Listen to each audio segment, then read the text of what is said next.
ನಮಸ್ಕಾರ, very good morning. ನಿಮ್ಮ ಜೊತೆ ನಾನು ಹರೀಶ್ ನಾಗರಾಜು. ರಸ್ತೆ ಅಂಡರ್ ಪಾಸ್ಗಳಲ್ಲಿ ನೀರು, ಇಡೀ ರಾತ್ರಿ ದೊಡ್ಡ ಮಳೆಯ ಅಬ್ಬರ. ವರ್ಣಾರ್ ಭಟ್ಟದಲ್ಲಿ ಕೊಚ್ಚಿ ಹೋಗ್ತಾ ಇದೆ ಬ್ರ್ಯಾಂಡ್ ಬೆಂಗಳೂರು. ಜನರ ಸಂಕಷ್ಟ, ಇದ್ದಾರಾ ಶಾಸಕರು? ಬೆಂಗಳೂರು ಮಳೆಯ ಗ್ರೌಂಡ್ ರಿಪೋರ್ಟ್ ನಿಮ್ಮ ಮುಂದೆ ಇಡ್ತಾ ಇದ್ದೀವಿ. ಈ ಹೊತ್ತಿನ ನ್ಯೂಸ್ ಸ್ಪೆಷಲ್, ವರ್ಣಾರ್ ಭಟ್ಟ, ಬೆಂಗಳೂರು ಇನ್ ಡೇಂಜರ್.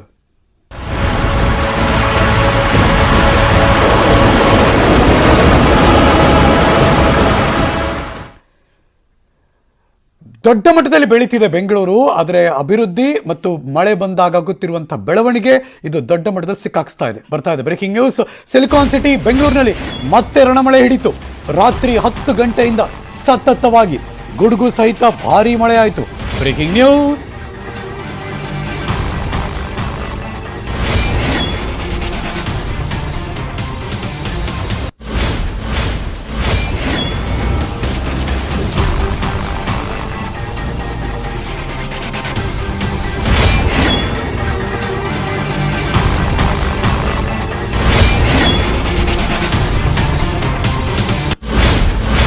ಹಂಗೆ ನೋಡಕ್ ಹೋದ್ರೆ 8, 8:30, 9 ಗಂಟೆಗೆ ಶುರುವಾಯಿತು ಮಳೆ. ಬಿಡು ನಿಲ್ಲುತ್ತೆ, ಒಂದು 10 ನಿಮಿಷ 15 ನಿಮಿಷ ಅದು 1 ಅವರ್ ಅನ್ಕೋತಾ ಇದ್ರು. 10 ಆಯಿತು, 11 ಆಯಿತು, 12 ಆಯಿತು, ಮಳೆ ಸುರಿತಾನೆ ಇದೆ. ಧಾರಾಕಾರ ಮಳೆ ಪ್ಲಸ್ ಗುಡುಗು ಸಹಿತ ಮಳೆ. ನಗರದ ಹಲವಾರು ತಗ್ಗು ಪ್ರದೇಶಗಳಲ್ಲಿ ಮಳೆ ನೀರು ನುಗ್ತು. ಬೆಂಗಳೂರಿನ ಹಲವು ಬಡಾವಣೆಗಳು ಜಲಾವೃತ ಆಯಿತು. ಹಲಸೂರು, ಜೀವನ್ ಭೀಮಾ ನಗರದಲ್ಲಿ ಮನೆಗಳಿಗೆ ನೀರು ನುಗ್ತು. ಬೆಳ್ಳಂದೂರು ಕ್ರಾಸ್ನಲ್ಲಿ ಮಳೆಯಿಂದ ಮತ್ತೆ ಜಲಾವೃತ ಆಯಿತು. ಮಹಾಲಕ್ಷ್ಮಿ ಲೇಔಟ್ ಮಳೆಗೆ ಧಾರೆ ಗುರುಳಿತು. 2 ಬೃಹತ್ ಗಾತ್ರದ ಮರಗಳು. ತರಕಾರಿ ಮಾರ್ಕೆಟ್ ಹತ್ರ ನಿಂತಿದ್ದ 2 ವಾಹನಗಳು ಸಂಪೂರ್ಣ ಜಖಂ. ನೋಡಿ, ಬರ್ತಾ ಇದೆ ಎಲ್ಲ ದೃಶ್ಯಗಳು ಕೂಡ. ಬಿಬಿಎಂಪಿ ಅರಣ್ಯ ಸಿಬ್ಬಂದಿಯಿಂದ ರಾತ್ರಿಯಿಂದಲೇ ತೆರವು ಕಾರ್ಯ ಶುರುವಾಯಿತು. ಫ್ರೀಡಂ ಪಾರ್ಕ್, KR ಮಾರ್ಕೆಟೆ, ಫ್ರೇಜರ್ ಟೌನ್ ಹೊಡ್ತಾ ಇರುತ್ತೆ ಬೆಂಗಳೂರಿನ ಬೇರೆ ಬೇರೆ ರಸ್ತೆಗಳಲ್ಲಿ. ಧಾರಾಕಾರ ಮಳೆಯಿಂದ ಎಲ್ಲ ಕಡೆ ಕಾಣಿಸ್ತಿರೋ ಕಾಮನ್ ಫ್ಯಾಕ್ಟರ್ ಏನಪ್ಪ ಅಂದರೆ, ಇದು ಕೆರೆಯೋ ಬೆಂಗಳೂರಿನ ಸಿಟಿ ರಸ್ತೆಗಳೋ ಅನ್ನೋ ಥರ. ಇದು ಸಂಚಾರ ಮಾಡೋಕ್ಕಾಗದೆ ಎಲ್ಲಾದರೂ ಅಲ್ಲಿ 2 ಅಡಿ 3 ಅಡಿ ನಿಂತಾಗ 2 ವೀಲರ್ ಆಗಲಿ 4 ವೀಲರ್ ಆಗಲಿ ಒಂದು ಸ್ವಲ್ಪ ಸ್ಲೋ ಆಯಿತು. ಆ ಸೈಲೆನ್ಸರ್ ಪೈಪಿಗೆ ನೀರು ತುಂಬಕತ್ತು ಅಂದರೆ ಮುಗೀತು ಕತೆ. ದೇವರಣೆಗಳು ಸ್ಟಾರ್ಟ್ ಆಗಲ್ಲ. ಇನ್ಯಾರು ಬರಬೇಕು, ಅವಾಗ ಟ್ರಾಫಿಕ್ ಜಾಮ್ ಆಗುತ್ತೆ, ಕಷ್ಟಪಟ್ಟು ತಳ್ಳಬೇಕು. 2 ವೀಲರ್ ಅದನ್ನು ಹೆಂಗೋ ತಳ್ತಾರೆ, ಅದು ಕಷ್ಟನೇ. 4 ವೀಲರ್ ಆದರೆ ಚಾನ್ಸೇ ಇಲ್ಲ. ಸೊ ಈ ಥರದ ಪರಿಸ್ಥಿತಿ. ನಿರಂತರ ಮಳೆ ಮತ್ತಷ್ಟು ಹೆಚ್ಚಾಗ್ತಾ ಇದೆ ರಸ್ತೆ ಗುಂಡಿಗಳು.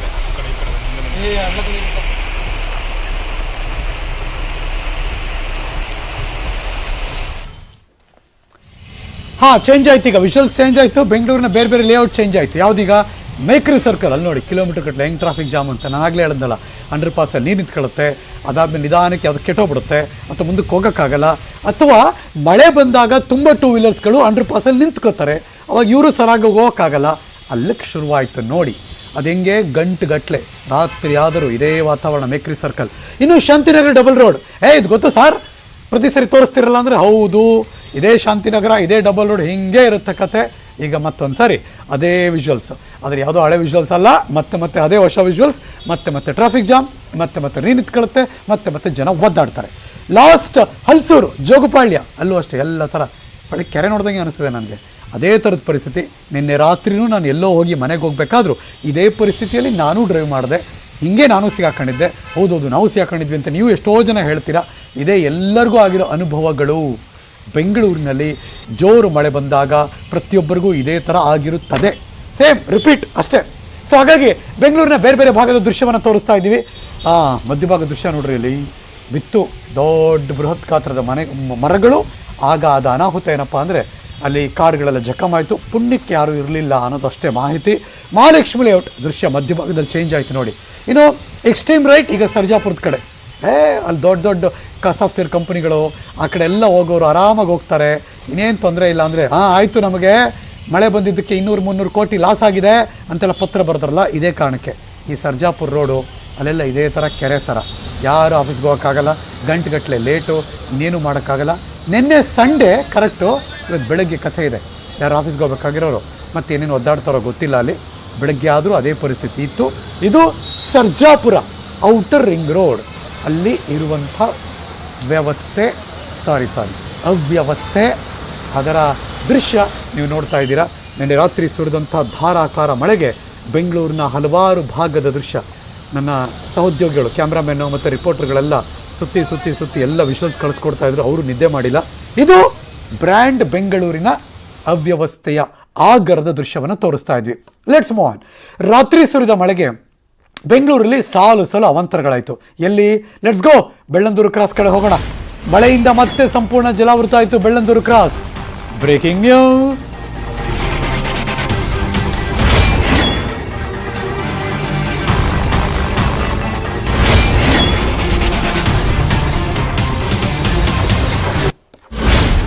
ತುಂಬಾ ಜನ ನ್ಯೂಸ್ 18 ಕನ್ನಡ ನೋಡ್ತಿರೋರು ಭವಿಷ್ಯ ನುಡಿತಿರ್ತಾರೆ. ಗೊತ್ತಾಯ್ತು ನಮಗೆ, ಬೆಳ್ಳಂದೂರು ಕ್ರಾಸು ರೈನ್ಬೋ ಕಾಲೋನಿ ತಾನೇ ಅಂತ. ಆ ಥರ ಸಿಚುವೇಶನ್ ಅಂದರೆ ನಾವೇ ಹೇಳ್ಬೋದು, ಬೆಂಗಳೂರಿಗೆ ಮಳೆ ಬಂದರೆ ಈ ಏರಿಯಾಗಳೆಲ್ಲ ಇಷ್ಟು ಒದ್ದಾಡ್ತಿರ್ತಾರೆ ಜನ ಅಂತ. ಅಂದರೆ ಇಮ್ಯಾಜಿನ್ ಮಾಡಿ, ಪ್ರತಿ ಸರಿ ಮಳೆ ಬಂದಾಗಲೂ ಇದೇ ಪರಿಸ್ಥಿತಿ ಆದರೆ ಏನಾಗ್ತಿದೆ ಆಗಿದ್ರೆ, ತಲೆ ಕೆಡಿಸ್ಕೊಳ್ಳೋರು ಎಲ್ಲಿ ಹೋಗಿದ್ದಾರೆ ಅನ್ನೋದು ಒಂದು ದೊಡ್ಡ ಪ್ರಶ್ನೆ ಇರುತ್ತೀಗ. So once again rainbow layout ಮತ್ತೆ ಜಲಾವೃತ ಆಯಿತು. ಮತ್ತೆ ಅಲ್ಲ, ಮತ್ತೆ ಮತ್ತೆ ಮತ್ತೆ ಮತ್ತೆ ಜಲಾವೃತ ಆಗ್ತಾ ಇದೆ. ರೈನ್ಬೋ ಲೇಔಟ್ ಪಕ್ಕದಲ್ಲಿರುವಂತಹ ಲೇಔಟ್ನ ಮನೆಗಳಿಗೆ ನೀರು ನುಗ್ತು, ವಾಹನಗಳು ಸಂಪೂರ್ಣ ಜಲಾವೃತ ಆಯಿತು. ಅದೆಷ್ಟೇ ಶಾಪ್ ಆಗ್ತಿದಾರೋ ಗೊತ್ತಿಲ್ಲ ರೀ ಏರಿಯಾದವರೆಲ್ಲ. ನೋಡಿ ಎಡಭಾಗ ದೃಶ್ಯ, ರೈನ್ಬೋ ಲೇಔಟ್. ಪ್ರತಿ ಸರಿ ಇದು ಫ್ರೆಶ್ ವಿಷುವಲ್ಸ್ ಅಪ್ಪ, ನಿನ್ನೆ ಆಗಿರೋ ಕತೆ. ಯಾಕೆಂದರೆ ಪ್ರತಿ ಸರಿಯೂ ಹಿಂಗೆ ಇರ್ತದಲ್ಲಿ. ಇವತ್ತು ನಿನ್ನೆ ಬೆಳೆದು ಸುರಿದಂಥ ಮಳೆಗೆ ಜನ ಪರಿಪಾಟಲು. ಮಿನಿಮಮ್ 2-3 ಅಡಿ ನೀರಲ್ಲಿದೆ, 100% ಅನುಮಾನನೇ ಇಲ್ಲ. ಇನ್ನು ಅಪಾರ್ಟ್ಮೆಂಟ್ ಬೇಸ್ಮೆಂಟು, ಅಯ್ಯಯ್ಯೋ ನಿಜವಾಗ್ಲೂ ಹೇಳೋಕ್ಕಾಗಲ್ಲ ರೀ, ಆ ಜನ ಎಷ್ಟು ಒದ್ದಾಡ್ತಿದ್ದಾರೆ ಏನೋ ಅಂತ. ಪ್ರತಿ ಸರಿ ಬರ್ತಾರೆ ಮತ್ತೆ ಈಗೇನು ಆ ಭಾಗದ ಜನಪ್ರತಿನಿಧಿಗಳು. ನೆಕ್ಸ್ಟ್ ಇದನ್ನು ಇಮಿಡಿಯೇಟಾಗಿ ಸರಿಪಡಿಸ್ತೀವಿ, ಇಮಿಡಿಯೇಟಾಗಿ ಹೇಳಿದ್ದೀವಿ, ಮುಖ್ಯಮಂತ್ರಿ ಜೊತೆ ಮಾತಾಡಿದ್ದೀವಿ, ಇದಕ್ಕೆ 150 ಕೋಟಿ ಸ್ಯಾಂಕ್ಷನ್ ಮಾಡಿದ್ದೀವಿ. ನಾವೇ ಹೇಳ್ಬಿಟ್ವಿ. ಈಗ ಸರ್ಜಾಪುರ ರಸ್ತೆಯ ವಿಪ್ರೋ ಕಾಲೋನಿ ಸೇರಿ ಇಡೀ ಏರಿಯಾಗೆ ನೀರು ಹಲಸೂರು ನುಗ್ಗಿದೆ. ಹಲಸೂರು, ಜೀವನ್ ಭೀಮಾ ನಗರದಲ್ಲಿ ಮನೆಗಳಿಗೆ ನೀರು, ಶಾಂತಿನಗರ, ಹೆಬ್ಬಾಳ, ಹೀಗೆ ಎಲ್ಲ ಕಡೆ. ನನ್ನ ಸಹೋದ್ಯೋಗಿ ಪಾಪ ಅವ್ನು ನಿದ್ದೆನೇ ಮಾಡಿಲ್ಲ, ಎಲ್ಲ ಕಡೆ ಓಡಾಡ್ತಾನೆ ಇದ್ದಾನೆ. ನನ್ನ ಸಹೋದ್ಯೋಗಿ ಗಂಗಾಧರ್ ಬಾಗಟ, ರಿಚ್ಮಂಡ್ ಟೌನ್, ಅಲ್ಲಿ ಪರಿಸ್ಥಿತಿ ಹೇಗಿದೆ ಅಂತ ಎಕ್ಸ್ಪ್ಲೈನ್ ಮಾಡೋಕ್ಕೆ ಬೆಳಗ್ಗೆ ಲೈವ್ ಜಾಯಿನ್ ಆಗ್ತಿದ್ದಾರೆ. Good morning Gangadhar Bagata. ರಾತ್ರಿ ಎಲ್ಲ ಸುತ್ತಿದ್ದಾಯಿತು, ಈಗ ಮತ್ತೆ ನ್ಯೂಸ್ 18 ಲೈವ್ ಜಾಯಿನ್ ಆಗ್ತಿದ್ದೀರಿ. ಈಗ ಯಾಕಲ್ಲಿದ್ದೀರಿ? ಅಲ್ಲೇನಾಗಿದೆ? ಮಳೆ ಬಂದಾಗ ಬ್ರ್ಯಾಂಡ್ ಬೆಂಗಳೂರಿನ ಕಥೆ ಏನು? ಇದು ಮತ್ತೆ ಮತ್ತೆ ಅದನ್ನೇ ನೋಡೋಕೆ ಸಿಗುತ್ತಾ ಇದೆಯಲ್ಲ, ಏನು ಕೆಲಸ ನಡೀತಿಲ್ಲ ಆಗಿದ್ರೆ?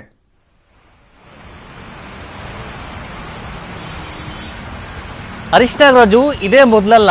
ಸಾಮಾನ್ಯ ಮಳೆ ಬೆಂಗಳೂರಲ್ಲಿ ಬಂತಂದ್ರೆ ಸಾಕು, ಸಾಕಷ್ಟು ಕಡೆ ಒಂದು ಅವ್ಯವಸ್ಥೆ ಆಗುವಂಥದ್ದು. ಅದೇ ನಿನ್ನೆ ರಾತ್ರಿ ಕೇವಲ 2 ಗಂಟೆ ಸುರಿದಂತಹ ಮಳೆಗೆ ಸಾಕಷ್ಟು ಕಡೆ ಒಂದು ಅನಾಹುತಗಳಾಗಿರುವಂಥದ್ದು. ಅದರಲ್ಲಿ ಪ್ರಮುಖವಾಗಿ ಬೆಳ್ಳಂದೂರು ಆಗಿರ್ಬೋದು, ಮತ್ತೆ ಸರ್ಜಾಪುರ ರಸ್ತೆ ಆಗಿರ್ಬೋದು, ಈ ಭಾಗಗಳಲ್ಲಿ ಎಲ್ಲ ಕೂಡ ಕೆರೆಗಳಂತ ರಸ್ತೆ ಆಗಿದೆ. ಜೊತೆಗೆ ಬೆಂಗಳೂರಿನ ಕೇಂದ್ರ ಭಾಗ ರಿಚ್ಮಂಡ್ ರಸ್ತೆ ಇದೆ, ಅದು ರಿಚ್ ಆಗಿರುವಂತಹ ರೋಡ್ ಇವತ್ತು ಕೆರೆಯಂತೆ ಮಾರ್ಪಟ್ಟಿರುವಂಥದ್ದು. ನಾನೀಗ ನಮ್ಮ ಕ್ಯಾಮ್ರಾಮನ್ ದೃಶ್ಯವನ್ನ ತೋರಿಸ್ತಾರೆ, ಯಾವ ರೀತಿ ಇದು ಕೆರೆಯಂತೆ ಭಾಸವಾಗಿದೆ ಅಂತೇಳಿ. ರಾತ್ರಿ ಸಂಪೂರ್ಣವಾಗಿ ರಸ್ತೆ ಸಂಪೂರ್ಣವಾಗಿ ಇದು ಈ ಕೆರೆಯಂತೆ ಮಾರ್ಪಾಡಾಗಿರುವಂಥದ್ದು. ಸಂಪೂರ್ಣವಾಗಿ ಈ ವಾಹನ ಸವಾರರೆಲ್ಲ ಕೂಡ ಇಲ್ಲಿ ಓಡಾಡೋದಕ್ಕೆ, ಸಂಚಾರ ಮಾಡೋಕೆ ಎಲ್ಲ ಕೂಡ ಪರದಾಡುವಂತಹ ಪರಿಸ್ಥಿತಿ ಇದೆ. ಸೊ ಇದೇ ರೀತಿ ರಿಚ್ಮಂಡ್ ರಸ್ತೆ ಸುಮಾರು 1 ಕಿಲೋಮೀಟರ್ ವರೆಗೂ ಕೂಡ ಇದೇ ರೀತಿ ಕೆರೆಯಂತೆ ನೀರು ನಿಂತ್ಕೊಂಡಿದೆ. ಒಂದ್ ಕಡೆ ಒಂದು ಪಾತ್ವಲ್ ಏನಿದೆ ಅಂದ್ರೆ ಅಲ್ಲೂ ಕೂಡ ಅಲ್ಲೆಲ್ಲ ಗುಂಡಿಗಳಲ್ಲಿ ಇರ್ತವೆ, ಅದನ್ನ ನೋಡ್ಕೊಳ್ಳೋದು ಸಂಚಾರ, ಎಲ್ಲಿ ಗುಂಡಿರುತ್ತೆ ಅನ್ನೋದು ಕೂಡ ನೀರಲ್ಲಿ ಗೊತ್ತಾಗೋದಿಲ್ಲ. ಹೀಗಾಗಿ ಎಲ್ಲ ಕೂಡ ಭಯದಲ್ಲಿ ಓಡಾಡುವಂತಹ ಒಂದು ಪರಿಸ್ಥಿತಿ ಈ ಒಂದು ರಿಚ್ಮಂಡ್ ರಸ್ತೆಯಲ್ಲಿ ಇರುವಂತದ್ದು. ಪ್ರತಿ ಬಾರಿ ಮಳೆ ಬಂತಂದ್ರೆ ಈ ರಸ್ತೆಯಲ್ಲಿ ಇದೇ ರೀತಿ ಕೆರೆಯಂತೆ ಜಲಾವೃತವಾಗುತ್ತೆ. ವಾಹನ ಸವಾರರು ಓಡಾಡೋಕೆ ಒಂದು ಪರದಾಡುವಂತಹ ಪರಿಸ್ಥಿತಿ ಇದೆ. ಇದು ಕೇವಲ ರಿಚ್ಮಂಡ್ ರಸ್ತೆ ಅಲ್ಲ ಹರೀಶ್ ನಾಗರಾಜು, ಬೆಂಗಳೂರಿನಲ್ಲಿ ಸಾಕಷ್ಟು ಕಡೆ ಇದೇ ರೀತಿಯ ಒಂದು ಅವ್ಯವಸ್ಥೆ ಇರುವಂತದ್ದು. ಅದರಲ್ಲೂ ಪ್ರಮುಖವಾಗಿ ಸರ್ಜಾಪುರ ರಸ್ತೆ ರೈನ್ಬೋ ಲೇಔಟ್ ಆಗಿರ್ಬೋದು, ಮತ್ತೆ ಅಲ್ಲಿ ಕೆಲ ಮನೆಗಳಿಗೆ ನೀರು ನುಗ್ಗಿದೆ. ಸರ್ಜಾಪುರ ರಸ್ತೆ ಸಂಪೂರ್ಣವಾಗಿ ಜಲಾವೃತವಾಗಿರುವಂತದ್ದು. ಇತ್ತೀಚೆಗೆ ಎಕೋ ಸ್ಪೇಸ್ ಹತ್ರ ಮಾತಾಡ್ತಿದ್ವಲ್ಲ, ಔಟರ್ ರಿಂಗ್ ರೋಡ್, ಅಲ್ಲೂ ಇದೇ ಕತೆನಾ? ಭಯಂಕರ ಇರುತ್ತಲ್ಲಿ ಇನ್ನು. ಎಸ್ ಹರೀಶ್ ನಾಗರಾಜು, ವಿಪ್ರೋ ಕಂಪನಿಗೆ ಹೋಗುವಂತಹ ರಸ್ತೆಗಳು ಸಂಪೂರ್ಣ ಜಲಾವೃತ ಆಗಿರುವಂತದ್ದು. ಹೀಗಾಗಿ ಸಾಕಷ್ಟು ಕಡೆ ಈ ರೀತಿಯ ಒಂದು ಮಳೆ ಅವಾಂತರಗಳಾಗಿದೆ. ಮತ್ತೆ ರಿಚ್ಮಂಡ್ ರಸ್ತೆ ಸುಮಾರು 2 ಕಿಲೋಮೀಟರ್ ವರೆಗೆ ನೀರು ತುಂಬಿಕೊಂಡಿರುವಂತದ್ದು. ಹೀಗಾಗಿ ಅಲ್ಲಿ ನೀರು ತುಂಬಿಕೊಂಡು ಯಾಕಂದ್ರೆ ಅಲ್ಲಿ ಒಂದು ಬೇಸ್ಮೆಂಟ್ ಎಲ್ಲ ಕೂಡ ಡ್ರೈನೇಜ್ ಒಂದು ಕೆಲಸವನ್ನ ಮಾಡ್ತಾ ಇದ್ದಾರೆ. ಹೀಗಾಗಿ ಅಲ್ಲಿ ನೀರು ತುಂಬಿಕೊಂಡಿರುವ ಹಿನ್ನೆಲೆಯಲ್ಲಿ ಎಲ್ಲ ಕೂಡ ಅದು ನೀರೆಲ್ಲ ಕೂಡ ಹೊರಗಡೆ ಬಂದು ಈಗ ರಸ್ತೆ ಪೂರ್ತಿ ಅದು ಒಂದ್ ಕಡೆ ನೀರು ಕೆರೆಯಂತೆ ಭಾಸ ಆಗಿರುವಂತದ್ದು. ಜೊತೆಗೆ ಇನ್ನೂ ಕೂಡ ಈಗ BBI ರಾತ್ರಿ ಒಂದು ಮಹಾಲಕ್ಷ್ಮಿ ಲೇಔಟ್ ಅಲ್ಲಿ 2 ಮರಗಳು ಕಾರ್ ಮೇಲೆ ಬಿದ್ದು ಅಲ್ಲೂ ಕೂಡ ವಾಹನಗಳು ಜಖಮ್ ಆಗಿದೆ. ಮತ್ತೆ ಮೆಜೆಸ್ಟಿಕ್ ಆಗಿರ್ಬೋದು, ಮತ್ತೆ ತಗ್ಗು ಪ್ರದೇಶಗಳು ಎಲ್ಲೆಲ್ಲಿ ಇದೆ ಅಲ್ಲೆಲ್ಲ ಕೂಡ ಸಂಪೂರ್ಣವಾಗಿ ಜಲಾವೃತ ಆಗಿದೆ. ಮತ್ತೆ ಇಲ್ಲಿ BBMP ಅಧಿಕಾರಿಗಳು ಕೆಲವು ಕಡೆ ಏನು ಅನಾಹುತ ಆಗಿದೆ ಅಂತವ್ ಕಡೆ ಭೇಟಿ ಕೊಟ್ಟು ಪರಿಶೀಲನೆ ಮಾಡ್ತಾ ಇದ್ರೆ. ಮತ್ತೆ ಕೆಲ ಮರಗಳನ್ನ ಬಿದ್ದಿತ್ತು, ಅದೆಲ್ಲ ಈಗ ತೆರವನ್ನ ಮಾಡಿರುವಂತದ್ದು Harish Nagaraj. Exactly, Kundanahalli CDP road ಅಂತ ನಂಗೆ ಯಾರೋ ನೆನ್ನೆ ಕಳಿಸ್ತಾ ಇದ್ರು ವಿಜುವಲ್ಸ್ಗಳೆಲ್ಲ, ಅಲ್ಲೂ ಕೂಡ ಮಿನಿಮಮ್ 4 ಅಡಿ ನೀರು ನಿಂತಿರುವಂಥ ದೃಶ್ಯ ಕೂಡ ಕಂಡು ಬಂತು. Thank you so much Gangadhar Bagata, ಈ ಕ್ಷಣದ ಮಾಹಿತಿಯನ್ನು ಅಪ್ಡೇಟ್ ಮಾಡಿದ್ದಕ್ಕೆ. ಇನ್ನೂ ಹಲವಾರು ಏರಿಯಾಗಳಲ್ಲಿ ದೊಡ್ಡ ಮಟ್ಟದಲ್ಲಿ ಏನೋ ಗುಡುಗು ಸಹಿತ ಭಾರಿ ಮಳೆ ಆಗಿದ್ದಕ್ಕೆ ಜನ ಒದ್ದಾಡ್ಬಿಟ್ರು. ಅದರಲ್ಲೂ ಸ್ಪೆಷಲಿ ನೆಲಮಂಗಲದ ಕಡೆ ಬನ್ನಿ ತೋರಿಸ್ತೀನಿ. ಈಗ ನೆಲಮಂಗಲದಂತೂ ರಾತ್ರಿ ಇಡೀ ಗುಡುಗು ಸಿಡಿಲು ಭಾರಿ ಮಳೆ ಆಯಿತು. ಭಾರಿ ಮಳೆಗೆ ಕೋಡಿ ಓಡಿತು ನೆಲಮಂಗಲದ ಅಮಾನಿ ಕೆರೆ. ತುಂಬ ಹಿಂದೆ ಈ ಥರ ಆದಾಗ ಒದ್ದಾಡ್ಬಿಟ್ಟಿದ್ರು ಆ ಜಾಗದ ಜನ. ಒನ್ಸ್ಗೆ ಅಮಾನಿ ಕೆರೆ ಕೋಡಿ ಹೊಡಿತು. ಅಲ್ಲಿರೋ ಸುತ್ತಮುತ್ತ ಎಲ್ಲ ಲೇಔಟ್ಗಳಿಗೆ ನೀರು ನುಗ್ತು. Breaking news.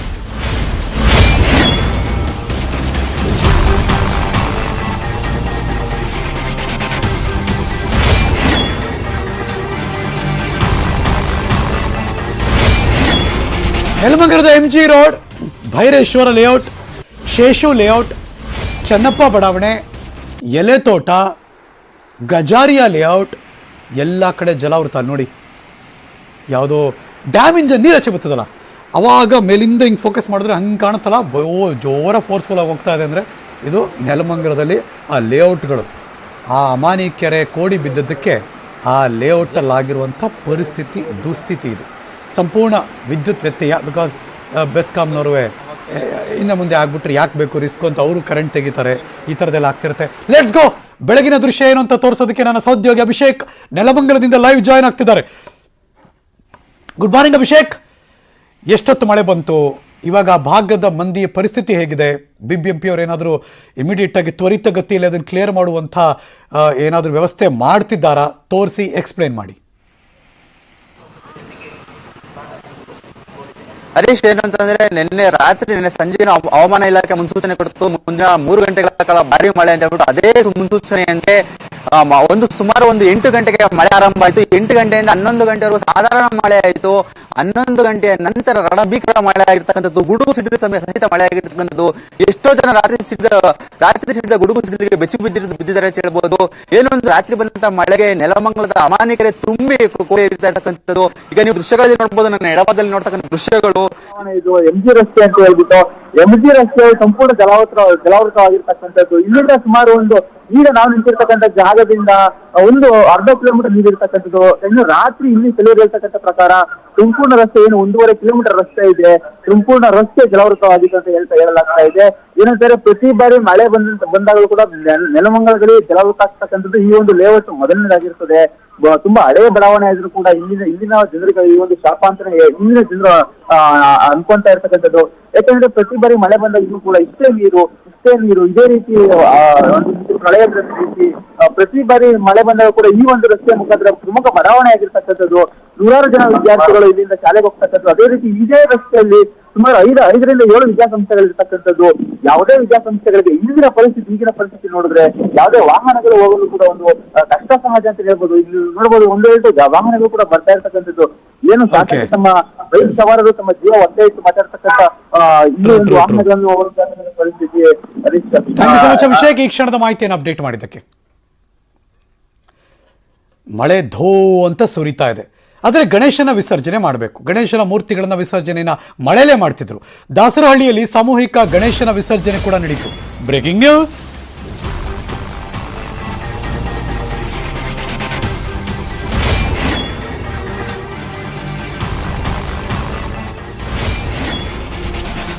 ಅಲ್ಲಿ ನೋಡು ಗಣೇಶ, ಇಲ್ಲಿ ನೋಡು ಗಣೇಶ, ಎದ್ದ ಗಣೇಶ, ಬಿದ್ದ ಗಣೇಶ, ಎಲ್ಲ ಸಂಭ್ರಮದಿಂದ ಕುಣಿತಾ ಇದ್ರು. ಯಾಕೆಂದ್ರೆ ಗಣೇಶ ವಿಸರ್ಜನೆ. ಮಳೆನ ಯಾರು ತಲೆ ಕೆಡಿಸ್ಕೊಂಡೇ ಇಲ್ಲ. ಹೆಂಗಾದ್ರೂ ಆಗಲಿ ನಮ್ಮ ಪಾಡು ನಾವು ಮಳೆ ಬರ್ತಿರೋ ಪರವಾಗಿಲ್ಲ, ನಾವು ಮಾತ್ರ ಈ ಸೆಲೆಬ್ರೇಷನ್ ಮಾಡ್ತೀವಿ. ಮಳೆ ಮಧ್ಯೆ ಗಣೇಶನ ವಿಸರ್ಜನೆ, ಅಲ್ಲಿ ಹಾಡು, ತಮಟೆ, ಕುಣಿತ, ಮ್ಯೂಸಿಕ್ಕು, ಸೌಂಡ್ ಎಲ್ಲ ಇತ್ತು. ಈ ದೃಶ್ಯ ಕಂಡು ಬಂತು. ಜೋರು ಮಳೆಯ ಅಬ್ಬರ, ಆದರೆ ಗಣೇಶನ ಮೂರ್ತಿಯ ವಿಸರ್ಜನೆ. ಈ ತಿಂಗಳು ಎಲ್ಲರನ್ನೂ ಕೂಡ ಮಳೆ ಕಾಡ್ತಾ ಇದೆ. ಒಂಥರ ಬಹುತೇಕ ಕರ್ನಾಡು ಮಳೆಮಯ ಆಗೋಗಿದೆ. 18 ಜಿಲ್ಲೆಗಳಲ್ಲಿ ಭಾರೀ ಮಳೆಯ ಅಲರ್ಟ್ ಅನ್ನು ಈಗಾಗಲೇ ಕೊಟ್ಟಿದ್ದಾರೆ. ಮಲೆನಾಡು, ಬೆಂಗಳೂರು ಸುತ್ತಮುತ್ತ, ಕಲ್ಯಾಣ ಕರ್ನಾಟಕದಲ್ಲಿ ದೊಡ್ಡ ಮಟ್ಟದಲ್ಲಿ ಎಚ್ಚರಿಕೆಯನ್ನು ಕೊಟ್ಟಿದ್ದಾರೆ. ಭಾರೀ ಮಳೆಯಾಗುವ ಎಚ್ಚರಿಕೆ ಇದು. ಕಳೆದ ರಾತ್ರಿಯಿಂದ ಧಾರಾಕಾರವಾಗಿ ಮಳೆ ಸುರಿತಾನೆ ಇದೆ. ಇವತ್ತೂ ಕೂಡ ಮಳೆ ಬರುತ್ತೆ. ಅದು ಈಗ ಬರ್ತಿರೋ ಬ್ರೇಕಿಂಗ್ ನ್ಯೂಸ್.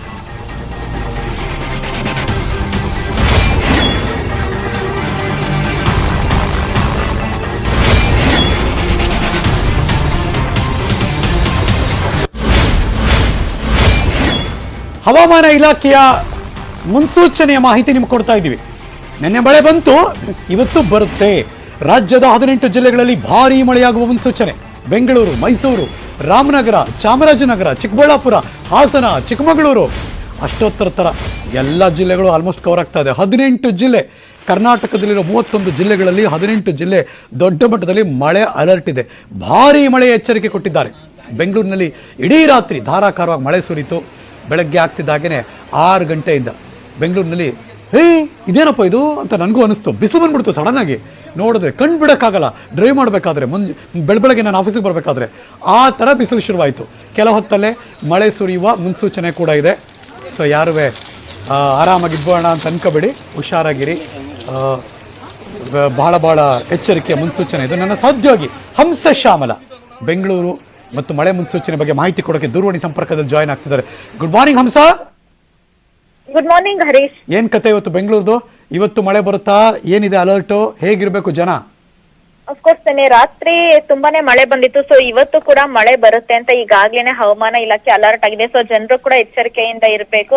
ಯಾಕಂತ ಹೇಳಿದ್ರೆ ಸೆಪ್ಟೆಂಬರ್ ಆರಂಭದಿಂದ ಅಕ್ಟೋಬರ್ ಅಂತ್ಯದವರೆಗೂ ಇದು ಒಂದು ಹೆವಿ ರೈನ್ ಸೀಸನ್, ಹೆಚ್ಚು ಮಳೆಯಾಗುವಂತಹ ಒಂದು ಸೀಸನ್ ಆಗಿರೋದ್ರಿಂದ ಸೊ ಮಧ್ಯದಲ್ಲಿ ನಮ್ಗೆ ಒಂದಿನ ಮ್ಯಾಕ್ಸಿಮಮ್ ಒಂದಿನ ಅಂತ ಹೇಳ್ಬೋದು ಗ್ಯಾಪ್ ಸಿಗಬಹುದು. ಅದನ್ನ ಹೊರತುಪಡಿಸಿದ್ರೆ ಇವಾಗ ನೋಡ್ಬೋದು ಹವಾಮಾನ ಚೇಂಜ್ ಆಗ್ತಿರುತ್ತೆ ವೆದರ್. ಸೊ ಬೆಳಗ್ಗೆ ಎಲ್ಲ ಬಿಸ್ತಿರುತ್ತೆ, ಸೊ ಸಂಜೆ ಆಗ್ತಿದಂಗೆ ಇಡೀ ರಾತ್ರಿ ಮಳೆ ಸುರಿಯುತ್ತೆ.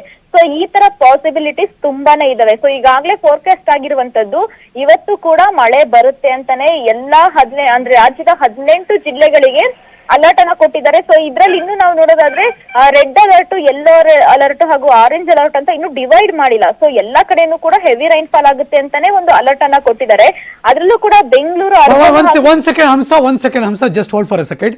ನಮ್ ಜೊತೆ ದೂರವಾಣಿ ಸಂಪರ್ಕದಲ್ಲಿ ಹವಾಮಾನ ಬದಲಾವಣೆ ವಿಜ್ಞಾನಿ ಶ್ರೀ ರಾಜೇಗೌಡರು ದೂರವಾಣಿ ಸಂಪರ್ಕದಲ್ಲಿದ್ದಾರೆ. Sir good morning sir. ನಮಸ್ಕಾರ.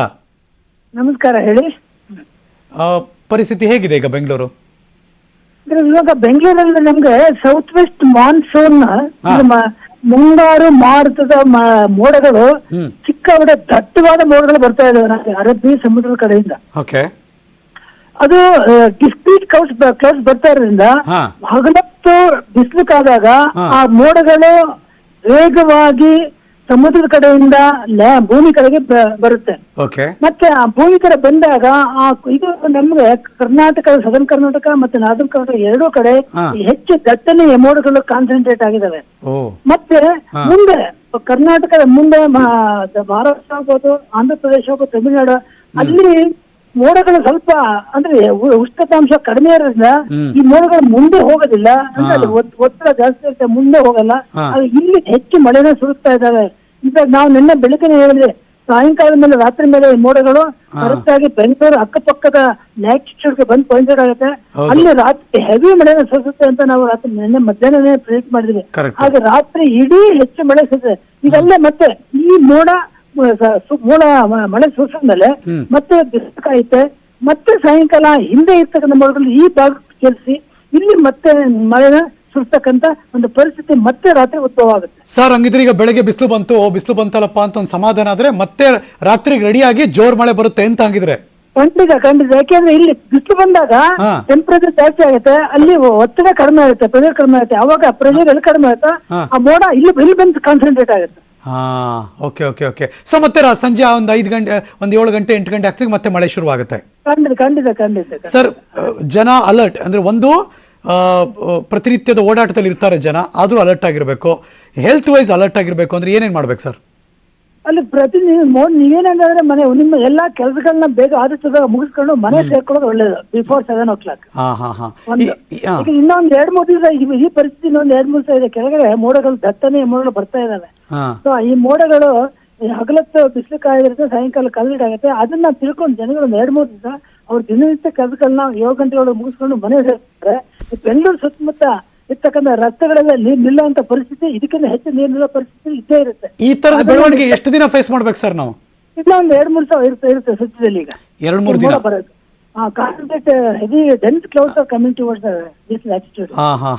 ಸರ್ ಈಗ ದೃಷ್ಟಿಲಿ ಇಟ್ಕೊಂಡು ಜನಗಳು ಸ್ವಲ್ಪ ಬೇಗ ಮನೆ ಸೇರ್ಕೊಳ್ಳೋದು ಒಳ್ಳೇದು. 7 ಗಂಟೆ 7:15 ಮನೆ ಸೇರ್ಕೊಳ್ಳೋದು. ಯಾರಾದ್ರೂ ಎಲ್ಲಾರು ಟೂರ್ ಹೋಗ್ಬೇಕಾಗಿರೋರು ಅಥವಾ ಇನ್ಯಾವ್ದು ಪ್ರೇಕ್ಷಣೀಯ ಸ್ಥಳಕ್ಕೆ ಹೋಗ್ಬೇಕು ಪ್ಲಾನ್ ಮಾಡ್ಕೊಂಡಿದ್ರೆ ಅವರೆಲ್ಲ ಏನಾದ್ರು ಮುಂಜಾಗ್ರತೆ ವಹಿಸ್ಬೇಕಾ ಸರ್? ಅಲ್ಲ, ಈಗ ನಮ್ಮ ಸದರ್ನ್ ಕರ್ನಾಟಕದಲ್ಲಿ ಎಲ್ಲಾ ಕಡೆ ಮಳೆ ಬರ್ತಾ ಇದೆ.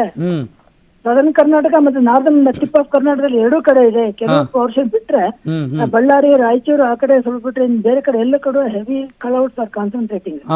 ಹಾಗಾಗಿ ನೀವು ನಮ್ಮ ರಾಜ್ಯದಲ್ಲಿ ಈ ಸದ್ಯದಲ್ಲಿ ಯಾವ ಟೂರ್ನು ನೀವು ಪ್ಲಾನ್ ಮಾಡ್ಕೊಳ್ಳದೆ ಇರೋದು ಒಳ್ಳೇದು. ನಮ್ಮ ರಾಜ್ಯಕ್ಕೆ ಅಷ್ಟೇ ಅಥವಾ ಪಕ್ಕದಲ್ಲಿರೋ ಸುತ್ತಮುತ್ತ ರಾಜ್ಯದವ್ರಿಗೂ ಇದೇ ಪ್ರಾಬ್ಲಮ್ ಸರ್? ಅಲ್ಲ, ಪಕ್ಕದಲ್ಲಿ ಕೇರಳ ಇದೆ, ಪಕ್ಕದಲ್ಲಿ ಕೇರಳ ಇದೆ, ಮಹಾರಾಷ್ಟ್ರದಲ್ಲಿ ಇದೆ ಈ ಪರಿಸ್ಥಿತಿ. ಆದ್ರೆ ನೀವು ಆಂಧ್ರ ಪ್ರದೇಶದ ನಾರ್ದನ್ ಆಂಧ್ರ ಪ್ರದೇಶ ಇಲ್ಲ, ಒರಿಸ್ಸಾ ಇಲ್ಲ, ಆ ಕಡೆ ಮಧ್ಯಪ್ರದೇಶ ಆ ಕಡೆ ಇಲ್ಲ. ಬಟ್ ಈ ಸೈಡ್ ನಮಗೆ ತುಂಬಾ ಕಾನ್ಸಂಟ್ರೇಟ್ ಆಗ್ತಾ ಇದೆ. ಬಟ್ ನಮಗೆ ಎಷ್ಟೋ ಕಡೆ ಈಗ ಮುಂಬೈ ಕರ್ನಾಟಕದ ಭಾಗ ಸರ್, ಅಲ್ಲಿ ಮಳೆ ಬರ್ದೇ ಇದ್ರು ಜಾಸ್ತಿ, ಇನ್ ಮಹಾರಾಷ್ಟ್ರಕ್ಕೆ ಜೋರಾಗಿ ಮಳೆ ಬಂದ್ರೆ ಅಲ್ಲಿ ಪ್ರಾಬ್ಲಮ್ ಆಗುತ್ತಲ್ಲ ಸರ್ ಮತ್ತೆಗೇನು? ಅಲ್ಲ, ಮಹಾರಾಷ್ಟ್ರದ ಮಳೆ ಬಂದ್ರೆ ಬಾಂಬೆ ಒಂದು ಬರುತ್ತೆ. ಅಲ್ಲಿ ಮಹಾರಾಷ್ಟ್ರ ವೆಸ್ಟರ್ನ್ ಘಾಟ್ಸ್ ಇಲ್ಲ, ವೆಸ್ಟರ್ನ್ ಘಾಟ್ಸ್ ಇಂಟೀರಿಯರ್ ಬರ್ತಾ ಇಲ್ಲ, ಅಲ್ಲೇನಿಲ್ಲ. ಓಕೆ, ಅಲ್ಲಿಲ್ಲ. ಅದು ಮುಂದೆ ಇಲ್ಲಿ ಸ್ಯಾಚುರೇಷನ್ ಆದ ನಂತರ ಅದು ಮುಂದ್ಕಲ್ಲಿ ಹೋಗುತ್ತೆ. ಈ ಕ್ಲೌಡ್ಸ್ ಇಲ್ಲಿ ಸ್ಯಾಚುರೇಷನ್ ಆದ್ಮೇಲೆ ಲಾಸ್ಟ್ ಪಶ್ಚಿಮ ಘಟ್ಟದ ಸಾಲುಗಳಲ್ಲಿ ಅಲ್ಲಿ ಮಳೆ ಆಗಿಲ್ಲ ಅಂದ್ರೆ ನಾವು ಸೇಫ್ ಅಂತಾರ ಆಗ? ಹೌದು, ಅಲ್ಲಿ ಮಹಾರಾಷ್ಟ್ರದ ಪಶ್ಚಿಮ ಘಟ್ಟದಲ್ಲಿ ಮಳೆ ಆಗ್ಲಿ ಅಂದ್ರೆ ನಮ್ಮ ಉತ್ತರ ಕರ್ನಾಟಕ ಸೇಫ್. ಸರ್, ಅತಿ ಹೆಚ್ಚು ಕರ್ನಾಟಕದಲ್ಲಿ ಅಂದ್ರೆ ಯಾವ ಭಾಗ ಸರ್? ನಮ್ಗೆ ಅತಿ ಹೆಚ್ಚು ಮಳೆ ಬರ್ತಕ್ಕಂಥದ್ದು ನಮ್ಮ ಇದರಲ್ಲಿ ಕೂರ್ಗ್, ಶಿವಮೊಗ್ಗ, ಉತ್ತರ ಕರ್ನಾಟಕ, ದಕ್ಷಿಣ ಕನ್ನಡ ಈ ಭಾಗಗಳಲ್ಲಿ. ಆದ್ರೆ ಇದು ಸರಾಸರಿಗಿಂತ ಮೊದಲು ಬರ್ತಾ ಇತ್ತು, ಸ್ವಲ್ಪ ಕಡೆ ಹೊಂದಿದೆ. ಸರ್, ಬಹಳ ಆಶ್ಚರ್ಯ ಆಗೋದು ಸರ್, ಈ ಚಾಮರಾಜನಗರ ಈ ಕಡೆ ಚಿಕ್ಕಬಳ್ಳಾಪುರ ಇದೆಲ್ಲ ನೋಡಿದ್ರೆ ಅಯ್ಯೋ ಮಳೆನೇ ಬರಲ್ಲ, ಒಂಥರ ಬರಡು ಅನ್ನೋ ಲೆಕ್ಕಕ್ಕೆ ಬಂದ್ಬಿಟ್ಟಿದ್ರು ಸರ್. ಈಗ ನೋಡಿದ್ರೆ ತಡ್ಕೊಳಕ್ಕಾಗದು ರೇಂಜ್ ಮಳೆ ಬರ್ತಾ ಇದೆ. ಈ ನಮ್ಮ ಹವಾಮಾನ ಬದಲಾವಣೆ ಆಗ್ತಾ ಇರೋದ್ರಿಂದ, ಹವಾಮಾನ ವೈಪರೀತ್ಯದಿಂದ ಎಲ್ಲೆಲ್ಲಿ ಕಡಿಮೆ ಮಳೆ ಬರ್ತಾ ಇತ್ತು ಆ ಪ್ರದೇಶಗಳು ಇತ್ತೀಚಿನ ವರ್ಷಗಳಲ್ಲಿ ಹೆಚ್ಚು ಮಳೆನ ಪಡ್ಕೊಳ್ತಾ ಇದಾವೆ.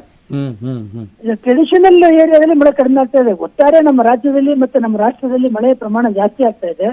ಮತ್ತೆ ಕೇವಲ ನಮ್ಮ ಇಂಡಿಯಾದಲ್ಲ, ಭೌಗೋಳಿಕ ಮಟ್ಟದಲ್ಲಿ, ಜಾಗತಿಕ ಮಟ್ಟದಲ್ಲೂ ಕೂಡ ಮಳೆಯ ಪ್ರಮಾಣ ಒಟ್ಟಾರೆ ಜಾಸ್ತಿ ಆಗ್ತದೆ. ಇಲ್ಲ, ವೆಲ್ ಸೆಡ್ ಸರ್. ನಮ್ಮನ್ನು ಎಜುಕೇಟ್ ಮಾಡಿದ್ದೀರಾ, ಹವಾಮಾನ ಬದಲಾವಣೆಯ ವಿಜ್ಞಾನಿ ಶ್ರೀ ರಾಜೇಗೌಡರು. Thank you so much for joining us sir. News 18 ಜೊತೆ ಮಾತಾಡಿದ್ದಕ್ಕೆ ವಂದನೆಗಳು ಸರ್. ಇಲ್ಲಿಗೆ ಈ ಕ್ಷಣದ ನ್ಯೂಸ್ ಮುಗಿಸಿ ನಾ ಹೋಗಿ ಬರ್ತೀನಿ, ಮತ್ತೆ ಸಿಗ್ತೀನಿ ಮುಂದಿನ ಸುದ್ದಿಗಳಲ್ಲಿ. ಪಕ್ಕಾ ನ್ಯೂಸ್ಗೆ ನೀವು ಯಾವಾಗಲೂ ನೋಡ್ತಾ ಇರಿ ನ್ಯೂಸ್ 18 ಕನ್ನಡ. ಜಾಲ ನಮ್ಮದು, ಬಲ ನಿಮ್ಮದು.